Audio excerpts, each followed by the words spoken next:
I heard the recording started and then recording stopped. Recording is started. Can you see me? I see you, yeah.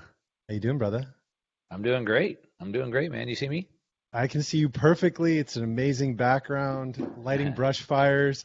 I Right. want to first all of our members and attendees that are jumping on this call. I want to thank you for the inspiration for this. This was in my living room. We talked about doing this series. You're the first one to kick off our AMA Creator Series, and I just want to thank you so much for taking the time to do this. And we're excited to talk because we have side conversations, but this is so exciting to do this. Yeah, awesome. Well, I'm glad to be the first. Yeah, and I look up to you so much, and you're such a guide to kind of why the Zion community is so important, what we're trying to build here as a community. And one of the things I want to start off with is I'd love for you to share some details around the convergence of cycles. This is something that you discuss so much in your podcast and the people that you talk to. Why are we at such a unique period of time? Yeah, we are at a unique period of time, aren't we? You know, it's interesting that most people don't really pick their head up and look far enough out to really see what's going on, and specifically looking backwards, right? And so most of us have about 80 years on this earth, and so we really have a window of about 50 years that we're kind of paying attention. And so we don't live long enough to see these cycles repeating. There's a lot of good work that's been done lately. Ray Dalio wrote a great book, The Changing World Order, or something like that. Um, this book right here, I'm actually interviewing Peter Zeihan a little bit later. He's talking about this, the end of the world is just the beginning. He's great. Um, And I think the yeah, way you pronounce his name is Peter Zion, Zion, like Zion, Zion. Zion, whatever. Anyway, there's a lot of great work doing about talking about that, and they talk about like what's going on in the world today, the protests that we're seeing all over the place, this peak centralization, but without the historical lens to show us that actually this repeats over and over. And the reason why I think that's important for me is that that historical lens then helps us understand where it goes next. And I think that's what everybody wants to know is like what comes next, right? How do we prepare for that? And so that's where I like this history. So the other thing that I would say is both with Dalio or Zion or someone else who's done a lot of good work on this is like Zoltan Pozar. And they talk about this changing world order. And I think it's pretty easy to see politically. Things are starting to break apart. I'll talk about that more. Financially, things are starting to break apart. But all of them, from what I've seen and read, which I've seen and read most of their work, they all miss one super important ingredient, in my opinion. That's the technology. So they'll look at it from a political standpoint, they'll look at it from a financial standpoint, but they're not looking at it from a technological standpoint. And the reason why that's the most important to me is when we look back through thousands of years of history, it's really technology is what changes the world the most. And the technology changes, which then changes the money, which then changes the politics. So it's down, it's upstream from all the changes. And so we can look at, for thousands of years, people rode horses. The Romans would ride horses to battle, but then they would get off of their horse and fight. And then there was a new piece of technology. It was the stirrup and the saddle, and it allowed someone with a knight with full armor to be able to get on a horse and fight from the horse. That new technology, you would think, well, it's a saddle, and whatever, a stirrup, like that seems easy, but they didn't know it, they didn't have it. But that piece of technology then allowed a knight to get on with full armor and be able to fight from a horse, and that allowed them to now take out hundreds of people, not on horses, serfs, peasants, etc. But then in 1500 we had the gunpowder revolution, and now a serf or a peasant with a gun could now take out 100 knights. And so you can see how this technology shifts the balance of power, and when the balance of power shifts, then it shifts who has the money, and then it shifts who has the politics. And so I think it's an important piece that I think most of them are overlooking, at least in their research. They don't talk about it. And so back to the kind of question you asked me, there's three revolutionary cycles that I see converging. And so one is the politics. And so on about a 250-year time frame, you have this pendulum that swings back and forth between centralization and decentralization. I'll break that down in a second. And then we have on an 80-year time frame. This is what Ray Dalio talks about. We have an 80-year financial revolution cycle. He calls it like a long-term credit cycle. And then on a 50-year time frame, and this is where they're not talking about, on a 40 to 50 year, what's called a K wave, or I call it a technological revolution cycle. About every 50 years, we have a technological revolution. And that, in my opinion, is what drives the other two, mostly. And they're all three on different time frames. One's 250, one's 80, one's 50, but they're all three converging at the same time right now. And when you talk about the three, what do you see as the peak change in technology for this specific cycle? What are the things at this 50-year increment that we're seeing that changes so much? Yeah. So I think it's important to understand that solutions are supposed to come to problems. And it goes kind of without saying, but we do kind of have to say that today, because today we have all this fake money that's being printed, and it's all just trying to go solve a problem that doesn't need to be solved. We've all heard the saying, like, necessity is the mother of invention, right? And so typically we're supposed to have a problem and a solution is supposed to come to that. And so if we look, what are the problems that we have today? Well, we have a problem with centralization to the point that we're making. So the World Economic Forum, World Health Organization, World Trade Organization, UN, IMF, et cetera, that's a problem. More specifically, with that centralization, we have a problem where the money has been concentrated. And then even more specifically, we have this problem, the United States has been one of the greatest countries in the world because we have a rule of law. Constitution is supposed to be a very simple rule of law that everybody can understand. And then we can set our lives based off that law, and I can make my life different than your life, but we all base off the same set of laws. Like we might both play basketball, but play the game differently, but still around the rules that are there. The problem is that today we don't have a rule of law anymore. We're now ruled by men who arbitrarily change the rules all the time. It's a big problem, in my opinion. So I think those are problems, and I think the world's been trying to find a solution to those. We've seen how bad how much damage these problems have caused, this peak centralization, and we really saw it come to a climax in 2008 when the global financial system melted down, not just the U.S. financial system, but the global financial system, because of centralization, because all the financial systems together were like pegged together, and they're all doing this, very, very risky trading. And so what we saw was a solution come to that problem.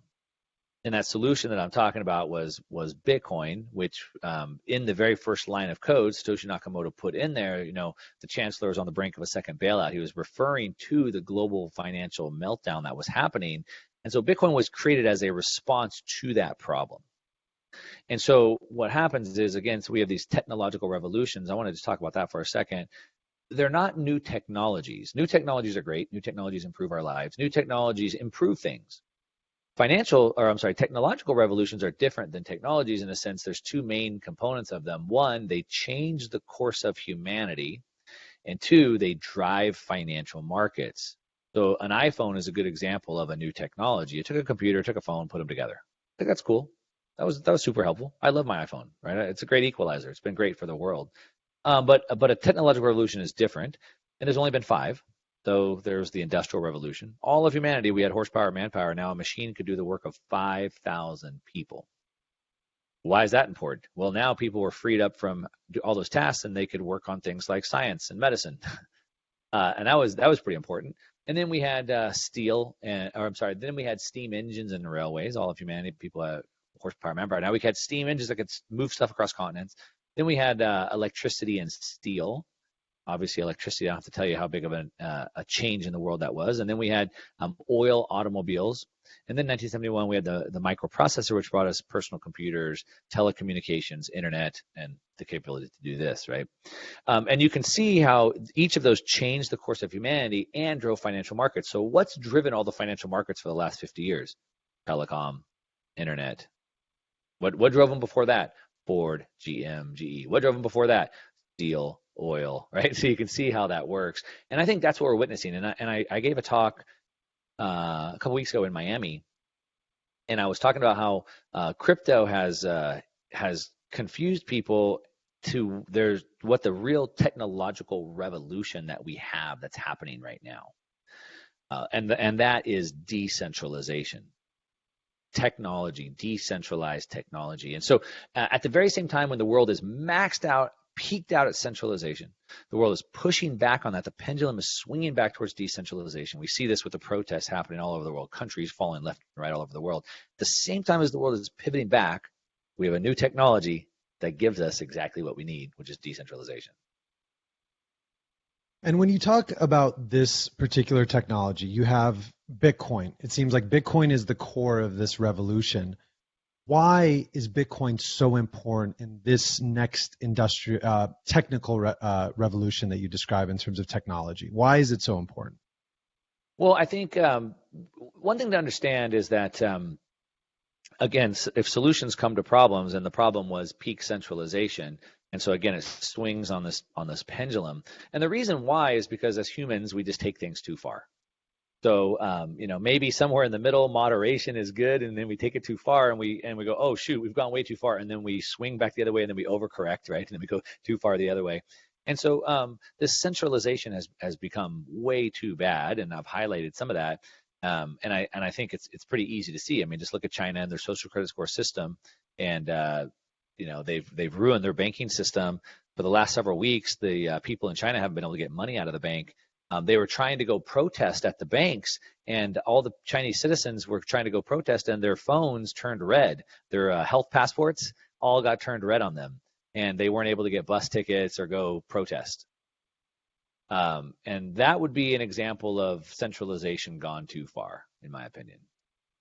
Sure. I think we can sit here and talk about them all day. We can look at the World Economic Forum and their policies of climate, climate alarmism, and look at the problems. Now we don't have energy, which means we don't have fertilizer, which means we don't have food. And as I kind of started saying, the UN put out a report last week saying that we could see potentially almost 1 billion people starve to death. That, in my opinion, that's a good example of centralization gone too far. And so that's a problem. And censorship, right? We talk about censorship all the time. That's a big problem. We talk about these, as I was talking about earlier, about these laws, instead of a rule of law, we're being ruled by men. So those are all problems. And so to have a technology that can give us that decentralization that we can build off of can fix all of that. I mean, that's why it's so important. And why, like, what are the elements? Let's get into some details on the properties of Bitcoin. I mean, we've had these discussions, but for some of the attendees, I mean, some of the members of Zion that might know why we are building Zion on Bitcoin in particular, what are the properties that go away from peak centralization?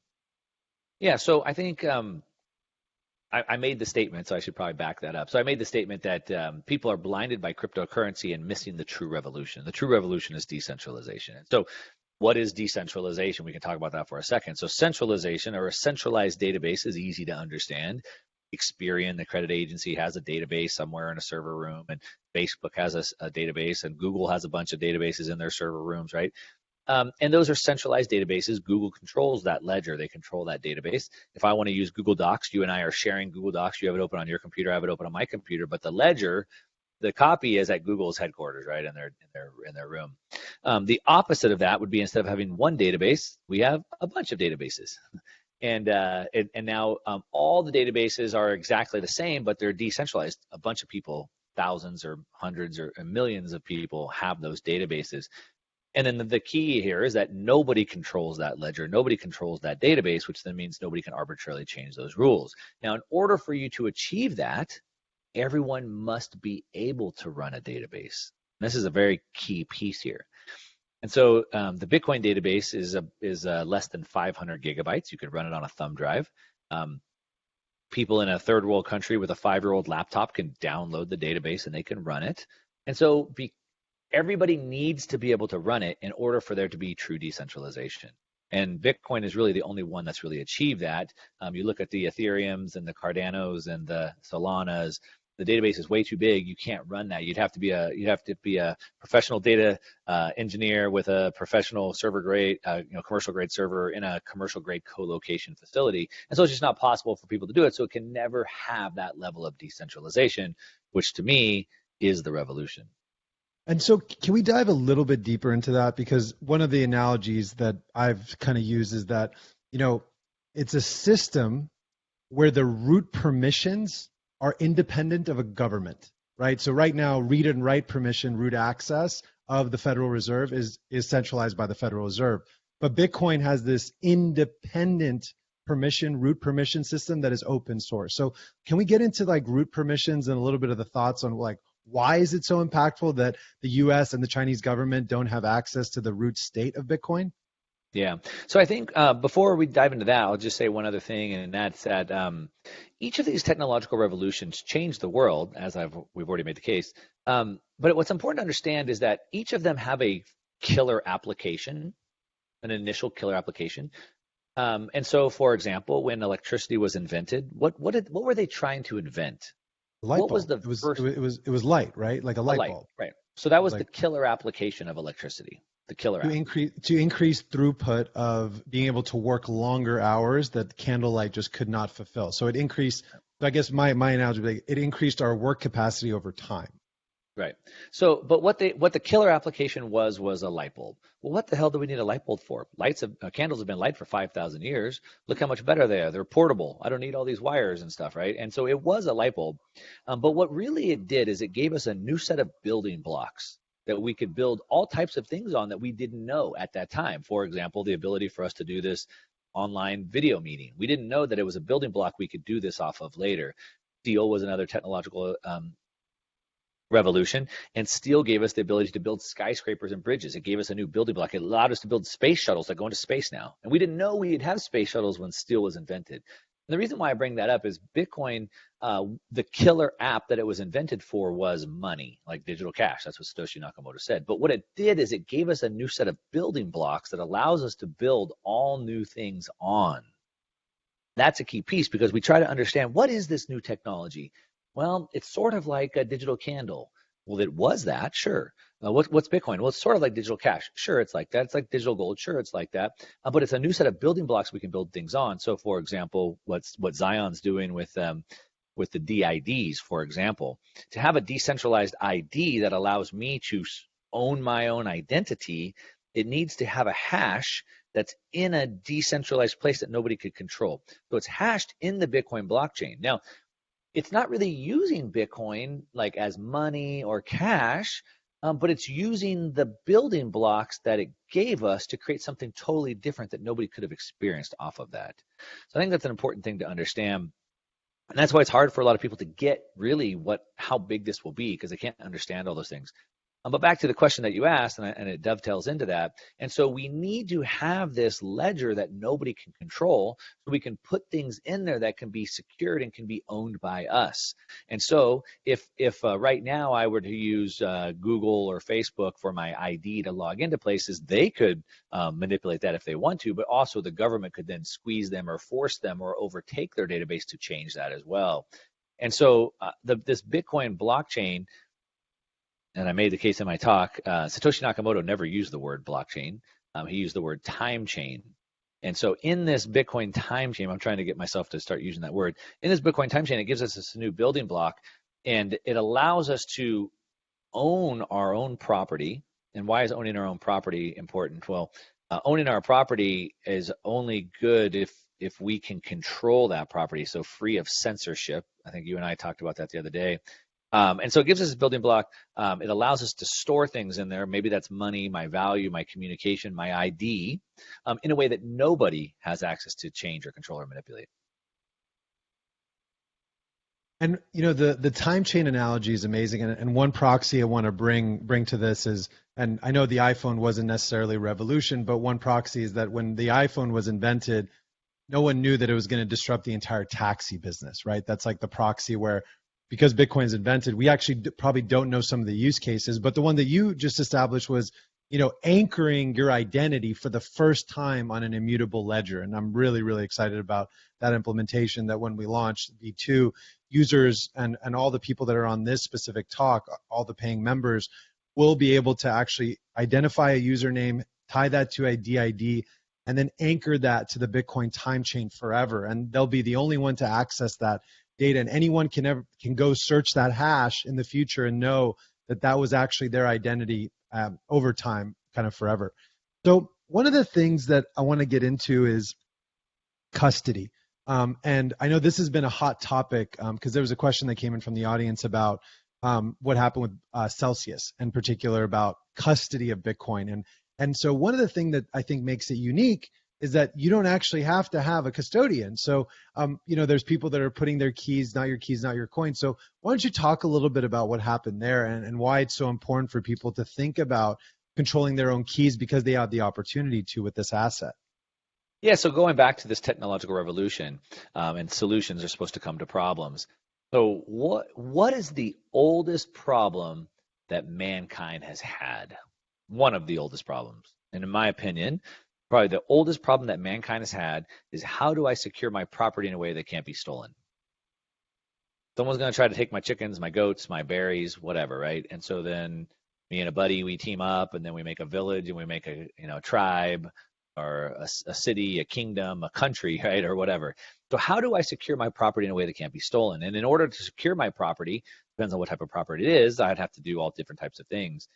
And again, solutions come to problems. So the bigger problem that you solve, the higher value problem that is, and the more people it impacts, the more valuable it is. So for example, if you create personal computers for everybody in the world, turns out that's worth a lot of money. Look at Bill Gates, right? So this is a big problem that everybody in the world suffers from, and it can solve for everybody. So that's a big, high value problem. And so I think you can see how valuable that is. And being able to secure my property in a way that can't be manipulated or stolen.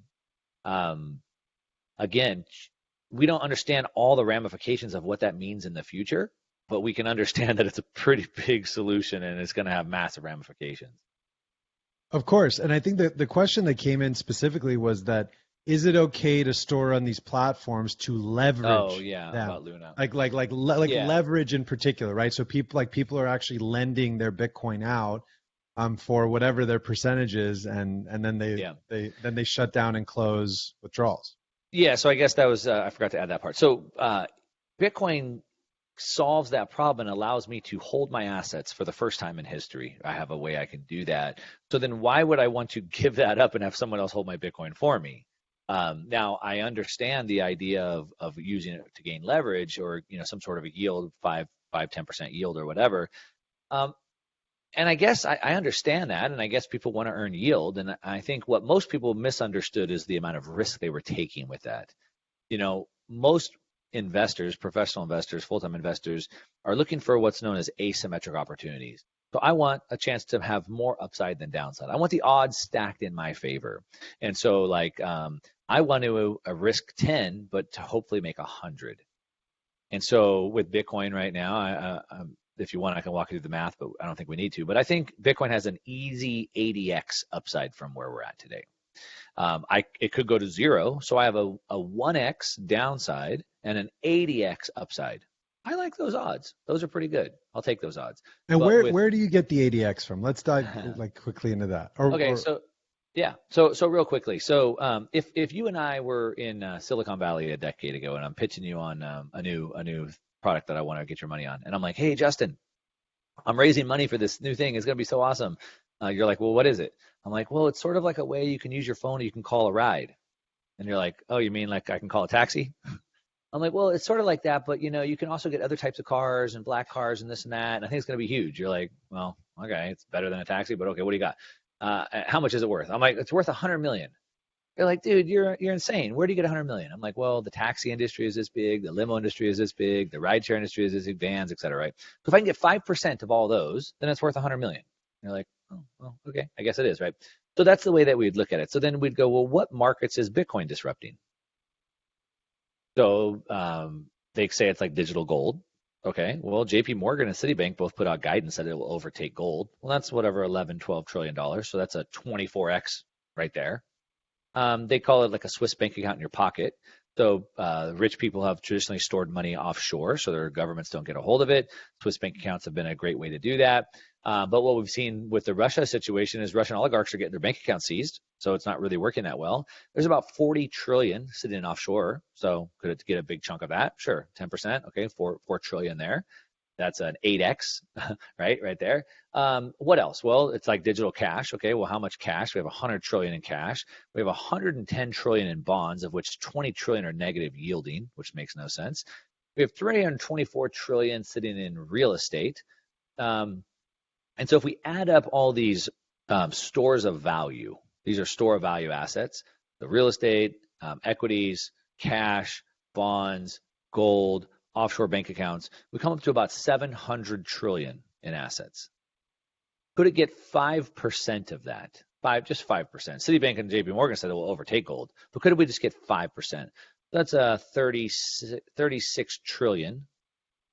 And then we divide that by 21 million Bitcoin, and we end up at about $1.8 million per Bitcoin, which gives me about an 80x upside potential with that, with, like I said, a 1x on the downside. And the 1x on the downside means you just lose everything. Yeah, it goes to zero. Yeah. And I think Michael Saylor says this a lot. There's a better chance of it going up to 1 million than it is going to zero at this Yeah, so then you want to set probabilities on that, right? So like what's the probability that it gets to $2 million like I just outlined? Well, and then what's the probability of it going to zero? So then you want to assign probabilities there. But what we would do is say, well, right now it's priced at roughly 20,000. I think today it's like 22,000. So it's about 22,000. So let's call it 20, and it has a potential target of 2 million. So right now the market's given it a 1% chance of getting to that number. I think the market's mispriced it. I think it has a better than 1% chance of getting there. And that Is it one more 5%? time, 1% to get to the 36 trillion, or 1% to get to 1 million? Like what's $2 million per Bitcoin. So okay. I think the future valuation is $2 million per Bitcoin based off the math I just broke down. Okay. Today it's at 20,000. What percent of 20,000 is of 2 million? 1%, right? 1%, yeah. So the market is saying it has a 1% chance of getting there. Because that's how the market's pricing it. That's how the market's pricing it. And I think the market's wrong. I think it's got a 20 or 30% chance of getting there. And we know, I mean, because we work in the space, and obviously Zion is a Bitcoin company, we see the amount of innovation happening in the space. What do you think the market isn't pricing in? Because I think this is always I watched Carl Icahn's documentary on HBO yesterday, and what an inspiring guy. One of the things he talks about is like, these weren't priced in. This wasn't priced in. When he bought Apple, all the cash on the balance sheet wasn't priced into the actual. So what are you seeing as maybe one or two things that people don't realize, like just isn't priced into the price of Bitcoin today? Well, it goes back to what I said earlier. I don't think they're realizing the technological revolution that just happened. They're completely blind to it because of all the crypto stuff. And what do I mean by that? So we've gone from a physical world to an information world, digital world. And so gold worked as money for 5,000 years because we lived in that in that physical world. But as we've transitioned into an information world, gold didn't make the jump. So very simply, if I have this phone in my hand, I have this phone. We all know it. You can see it. I have it in my hand. If I were to hand it to you, you have it in your hand. And we all know that because you have it in your hand. But in an information world, how do we know who has the phone? Well, somebody has to keep a ledger, right? And so as the world became globalized, the 1400s, 1500s, we started using ledgers. It was very difficult to move gold from continent to continent across the ocean, et cetera. And so we just started using ledgers. The problem is who controls the ledger? That's the problem. And so Bitcoin solved that problem. Bitcoin allows us to now move into the information age and have a decentralized ledger that nobody can control. And it solved this double spend problem. That's a huge invention. That's a huge technological breakthrough. And most people haven't fully realized that yet. So I would say that's what the market isn't pricing in. I think the market, that's the big thing the market isn't pricing in. I think the other thing the market isn't pricing in is, again, being blinded by crypto, but also being stuck looking at the Bitcoin price on a daily basis. So if when you invest into a private company like Zion or like Uber, for example, Uber was not a publicly traded company for over a decade. There was no daily mark-to-market price. And if you remember, as Uber was gaining steam, if you remember, like, hey, we're going to move into Austin, and the price jumps up. And then, New York's taxi cab drivers are going to try to boycott it, and then the price goes down. And imagine watching that journey of Uber in real time as a city's going to fight it, a city's going to announce it, right? And now more riders come on, right? And imagine if you had to watch that, but we didn't. And so I think the volatility, they don't realize what's going on with the volatility. And that the way that you look at a private company like Uber when there's no mark-to-market price is you're looking at two things. You're looking at, one, the network growth. Is the network growing? So in Uber's case, are we getting more drivers? Are we getting more riders, right? Are we getting more cities to open, right? The network growth. And then two, you're looking at the development on the network. Did we add Uber Eats? Have we got new types of cars, right? And I think so if you look at Bitcoin in that light, you would go, well, are we getting new users? Is the network growing? Because network effects are everything. And so the answer is, of course. So we can look at the wallet addresses growing on Bitcoin. We can look at the hash power growing on Bitcoin. We can see the network's growing tremendously. We can look at the development on the network. So then we can see, the layer 2 applications, layer 3 applications. that are being built on top of that. And so the market just isn't seeing, and you know this firsthand. Everyone thinks that crypto is so tech forward and Bitcoin is old technology. And they're completely missing both the network growth and the development on the network that's happening. So they're mispricing it in those terms, I guess. And how does someone build a distinction? I mean, we know the distinction between crypto, quote unquote, and Bitcoin. How can we, for our members, kind of distinguish those two things? Like, what are the differentiators? What are the things that make crypto as a category different when Bitcoin is a crypto? It is a token. It does have a time chain / blockchain. How do we distinguish all these things? Well, I'm gonna say it here first. I'm guessing maybe in the next 12 months there will be no such thing as a crypto category. Maybe it's 24 months. There won't be any more crypto. What does that mean? Yeah, exactly. What does that mean? So I have the hindsight of being old and have been through a bunch of these markets. I was investing early in my career in this dot-com boom in the late 90s. And I remember in 1999, me and my roommate had quit his job, and we're trading these things called internet stocks. And we're talking about this internet stock and this internet stock, and people thought we were crazy. They didn't even know what we were talking about. Fast forward a couple years later, there's no such thing as internet stocks today. They're just companies.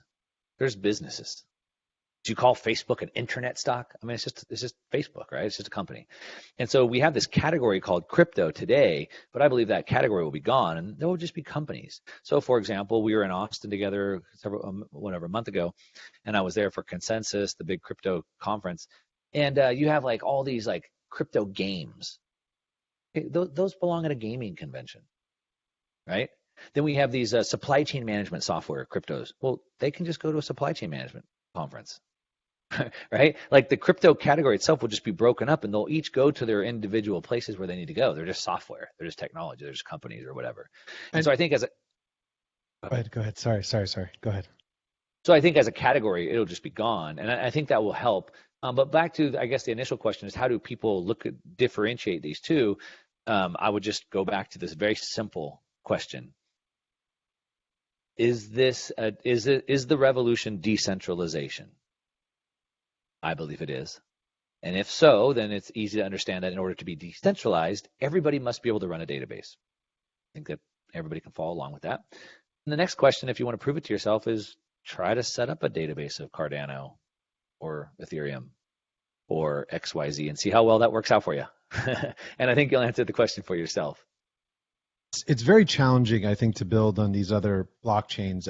But there's some people that say like, but you can't build this on Bitcoin. You can't build whatever this smart contract is. You can't have NFTs on Bitcoin.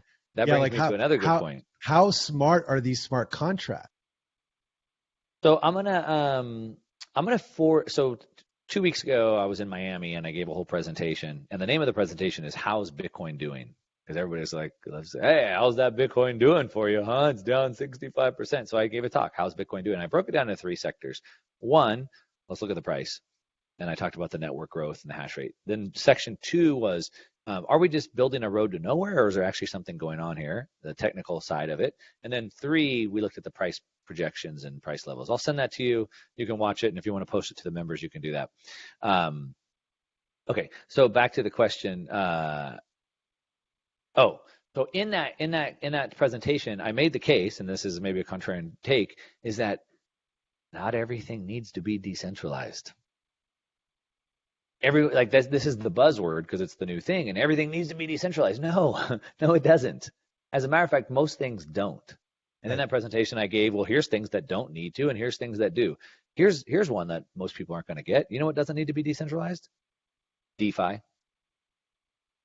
Finance. So what do I mean by that? Well, it depends on how you consider it. Now, I consider Bitcoin decentralized finance, right? I don't need a bank. I can hold it myself. That's decentralized finance. But what about the whole loan thing? Back to, you asked the question about Celsius and Linda. What about this whole loan thing? Well, let me give everybody listening a tip from a seasoned investor who's made a lot of money and also lost a lot of money. Don't ever do it. Don't ever loan money to somebody you don't know and you don't know if they have the ability to pay you back. Don't do that. Now, if you'd like to do that, I guess, hey, I got some friends that would love to borrow money from you. I'm not going to tell you who they are if they can pay you back, right? That doesn't make any sense. Like, I need a centralized entity to look at me, look at my credit worthiness, and determine what my rate should be compared to somebody else. And if I'm going to loan money, I want the same thing. Like, how does this world of I want to buy a house, and so I want to put 10% down, I want to borrow 90%, but in DeFi I have to put up 150% of the house amount. Like, why would I do that? No. Oh, then you're saying, well, then why does it work, Mark? You're missing out on this revolution. Why does it work? Well, it works inside of a closed community of just traders, who traders are quickly trying to borrow money so they can short positions. And of course, we saw how well that worked out. And so that doesn't need to be decentralized. That should be done by a centralized entity. You know what else doesn't need to be decentralized? Physical real world items being hashed onto a blockchain, like an NFT, for example. Now, I do believe that there's this future where we have these tokenized assets, like my share of Apple or Tesla, for example. Like, why not have that as a token that I could transfer around? I get that. Maybe in these video games, you're going to be able to own your, gun or the skin for your gun, and I can own it and I could transfer it to somebody. I get that. But when you're trying to say, like, hey, I'm going to take this this video of Michael Jordan that's on YouTube of him dunking, and I'm going to sell it to you as an NFT, and you own that, but everybody else has that as well, like, that doesn't make any sense. And so there's a lot of things that don't need to be decentralized. And I think back to this whole crypto revolution, they're using this buzzword, and I get hit up with. I've been an investor my whole career. I have a pretty big network of private deal flow that I look at, and people come to me all the time and ask me to look at these crypto plays for them. And I said, just ignore this buzzword of blockchain in there, and just imagine it's just a regular tech investment. And so people are using the hype of that in ways that probably don't need to be used, I guess. I mean, I hear you, and I get it. And the question becomes, like, the hype cycle seems to have ended. We're hitting, we're getting into a recession. We're getting into a situation where clearly the money supply is going down, and that's probably a good thing. Interest rates are going up tremendously. As an investor, as someone, how can our community think about asset allocation, or even, you had a video about asset protection recently in such an environment? Well, the first thing to know is that we're probably more uncertain than we've ever been in any time that I can remember. Like, who knows what's going to happen with the world at this point? So we've kind of lost this directionality. So for the last 12 years, we've been in the longest performing bull market we've ever seen. So for 12 years, we've had this what's called a secular bull market, where it's just been going up. Now, there's been lots of dips in between. So we've seen the S&P 500 dip by 20% or more, I think like 4 or 5 times.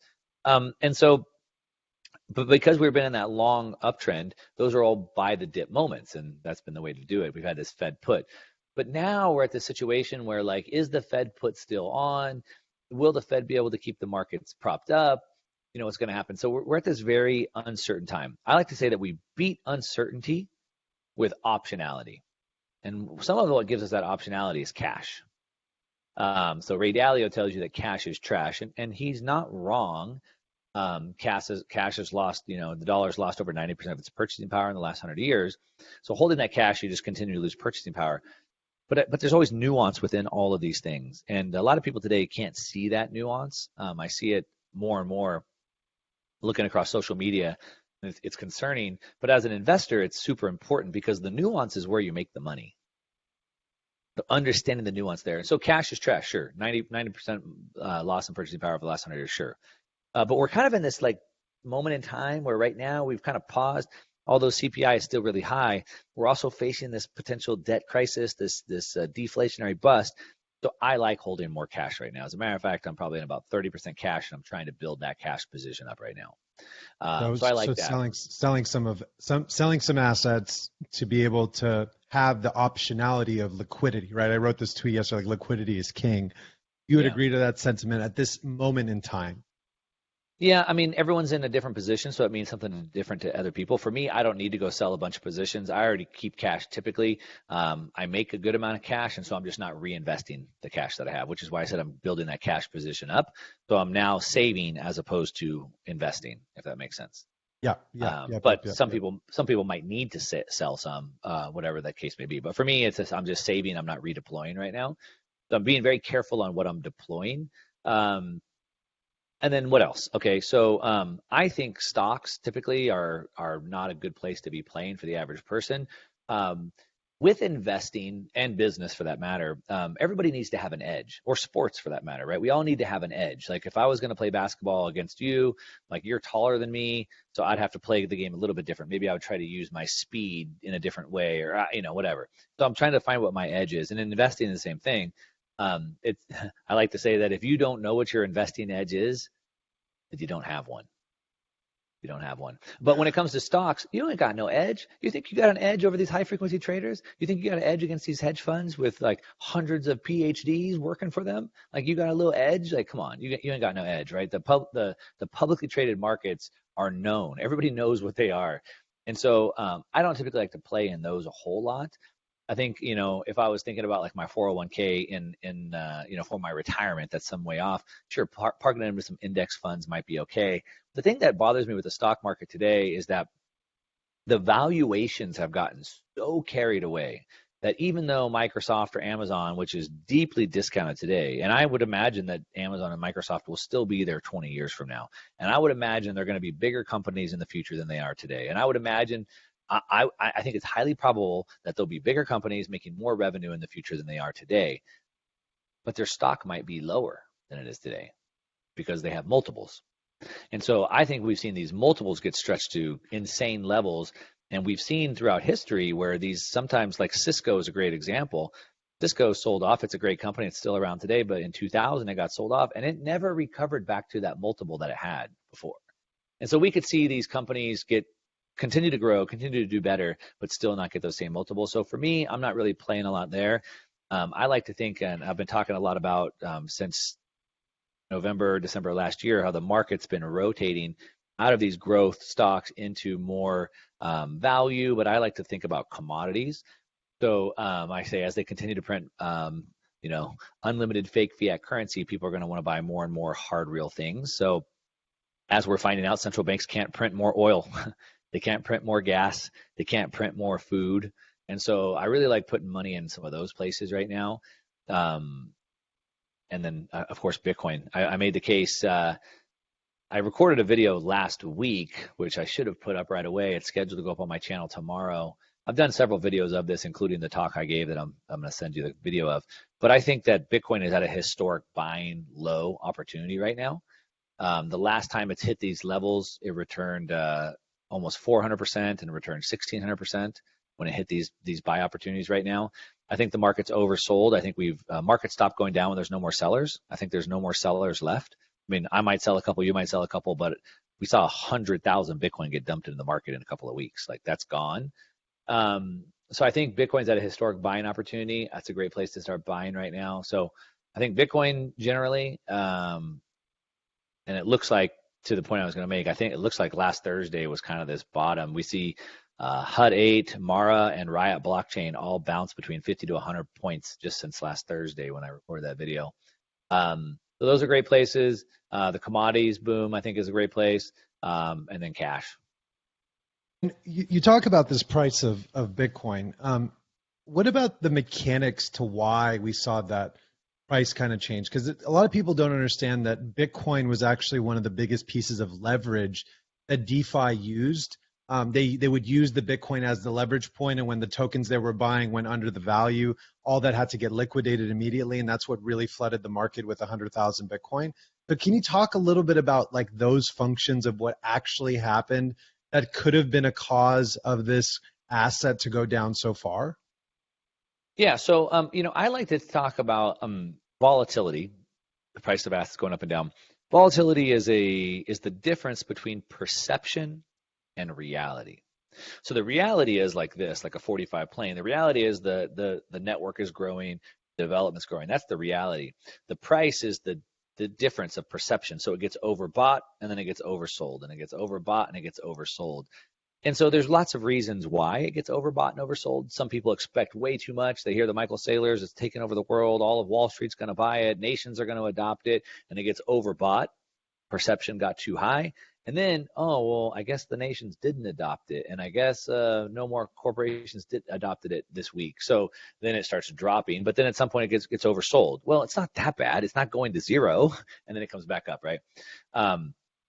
So that's it generally. Now, to the point you're asking, And I was making the case. So first we saw Terra Luna, right? So Terra Luna was this staking. This algorithmic stable coin, they called it. And what they were doing, it was basically a giant Ponzi. If you gave them $1, they would give you a token back that was redeemable for $1 worth of their Terra Luna token. And so the more dollars they collected, the more it drove the value of those up. And then they also were offering you like a 20% return on buying it if you staked it. And so it created a lot, it attracted a lot of volume or a lot of investment. And then it pushed the price of that up.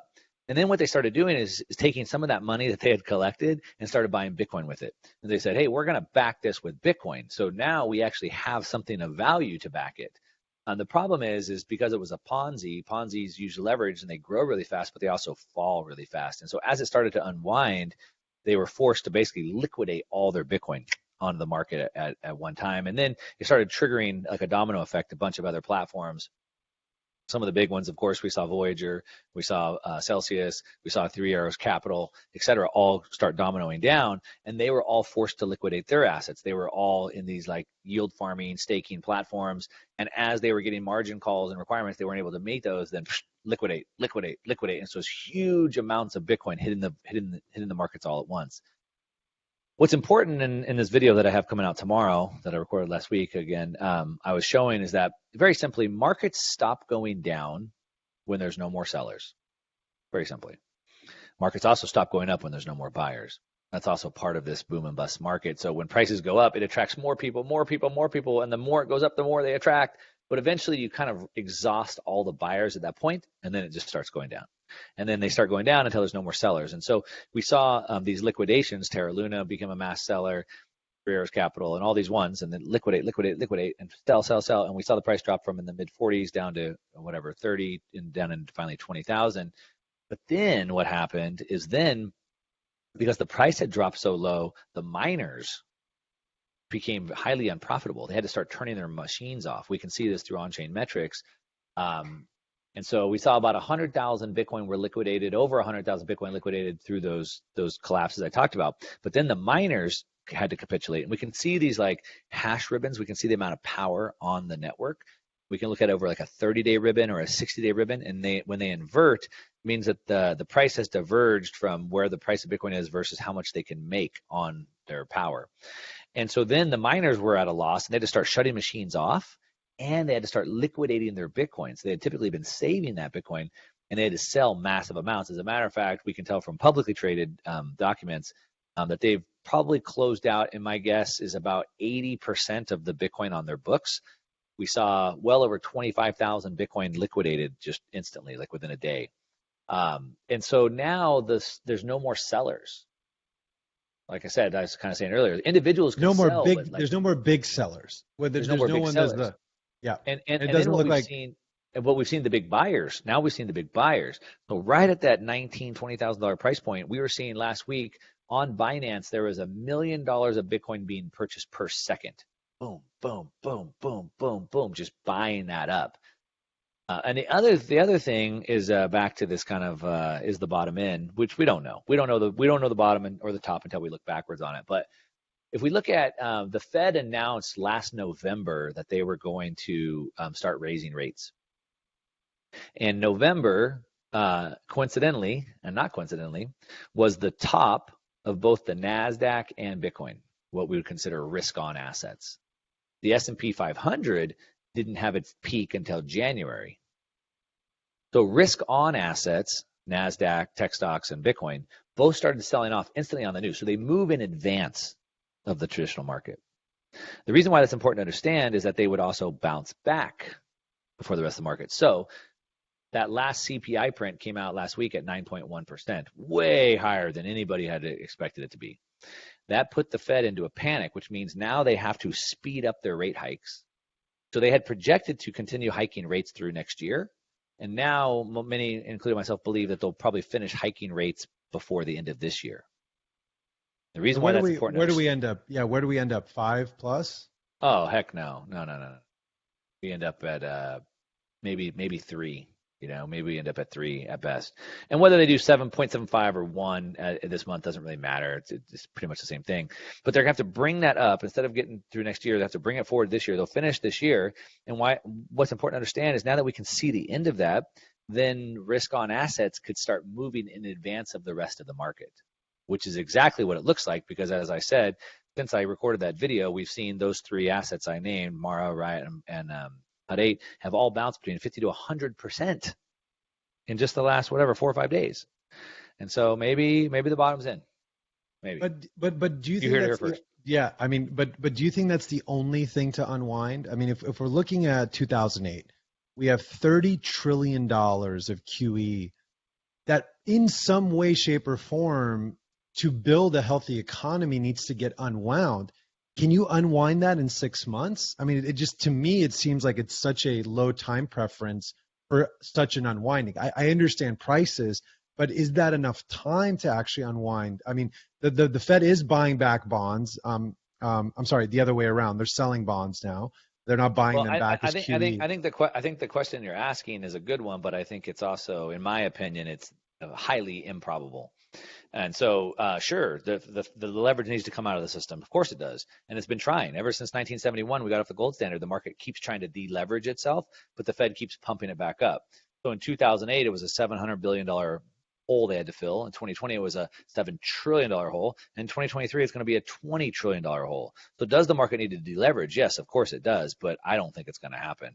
So you think categorically we'll never unwind this $30 trillion of debt? No, we will, but not willingly. Okay. So what happens is the law of diminishing returns. And so each new dollar they create continues to be worth less and less. And eventually it just won't work at all. I don't think we're quite there yet, but eventually it will unwind because it will be forced to. But I don't think we're there yet. I think they'll be able to keep pumping it back up for a while. So I wouldn't be waiting for that unleveraging. That's a really good point. Yeah, I gotta wrap it up on that. Thank you, Mark. Yeah, I gotta get going on another one. But if the Zion community loves this, we get enough comments, I'm happy to come back and do it again, and we can dig in a little bit deeper. Thank you so much for your time, brother. This was so informative. This was the first of our AMA series with our creators, and we will be back, I believe, next week with Robert Breedlove. Ooh, that's a good one. Another good friend. You guys are in good luck with that one. Love it. I'll have to tune in. Thanks, guys. Thank you, Mark. All right, thanks, Justin. Bye. All right.